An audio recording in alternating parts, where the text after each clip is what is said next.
Hi, welcome to Fireside Chat.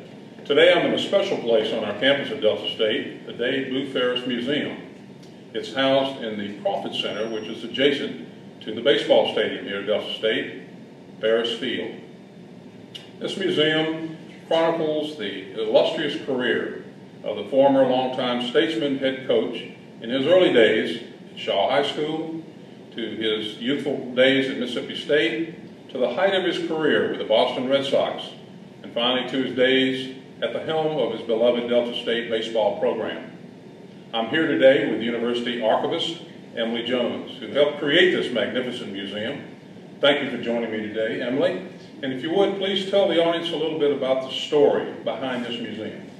Well, the museum is basically the life of Boo Ferriss in baseball. Everything from his childhood all the way up to his years here coaching at Delta State. And of course, we talk about his years with the Red Sox. And everything came from Coach Ferriss, except for a couple of items. These things were all in his house, and we were very thrilled that he was going to share this with us and put this in the museum. Tell us how this came about. What did you do, and what were the workings, and how long did it take? When did it open? Yeah, well, it happened really kind of quickly.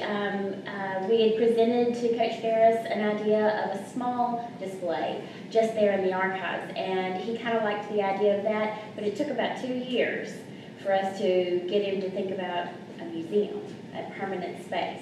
And he originally only wanted a small space in this room, but once we got to looking at what all he had, he realized pretty quickly that we did need to have the whole space dedicated to his museum.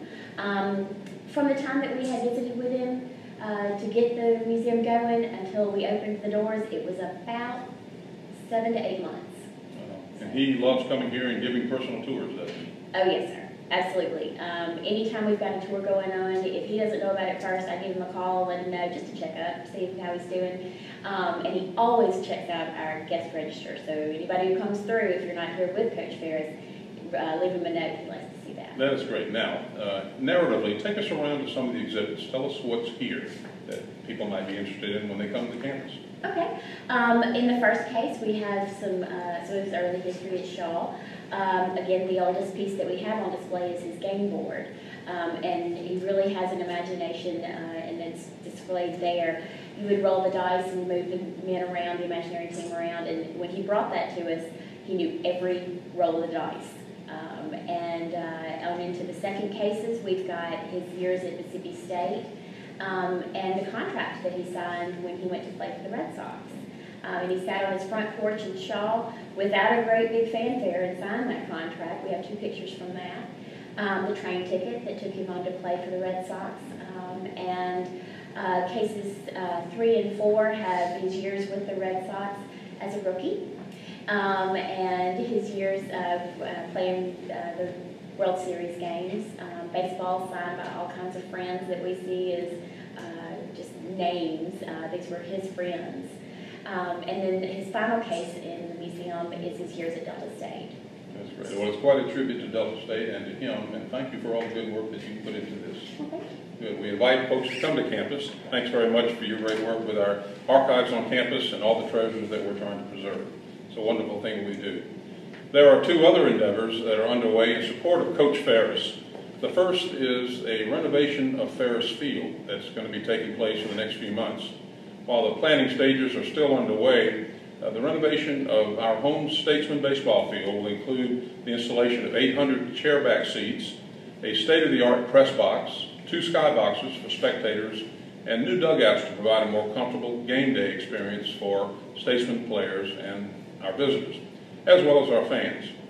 We're also working to create a life-size statue in honor of Coach Ferriss, similar to our Margaret Wade statue that now graces the area in front of our Coliseum, which was unveiled this past fall. It's a permanent fixture, and the one here at Ferriss Field is going to honor Coach Ferriss for his years of devotion here. We've received a lot of support for both of these projects, but if you'd like to contribute financially toward either one of these endeavors, please consider that, and you can get in touch with our foundation office at 662-846-4705. This week on campus, we will have a very special guest as part of our Distinguished Speakers Lecture Series, the University Colloquium. Justice Leslie King of the Supreme Court of the state of Mississippi will be our guest speaker on Wednesday, His lecture will focus on perspectives on social justice in Mississippi today. We invite you all to come out to that. Justice King is a native of Greenville, and he's had a distinguished career in both the legislative and judicial branches of state government. The event is scheduled for Wednesday, as I say, and there will be a reception in his honor after his delivery of his speech at 6 o'clock. It's all in Jobe Auditorium right here on campus, and we invite the public to come out and join us for that. The Student Government Association is also hosting its spring organization fair Thursday in the Union at 5 o'clock. This is for students to come out and support your own organizations, but also get to know what other organizations are there for your involvement and engagement. So we encourage all of our students to come out for that. We're now approaching Spring Break Week, which will be March 9th through the 13th. To all of our students, please travel safely and return back to us, to your campus, ready to finish out the rest of the semester. Thanks, Emily, again, for joining me. Thank you for joining us today on this edition of Fireside Chat. We'll see you next time.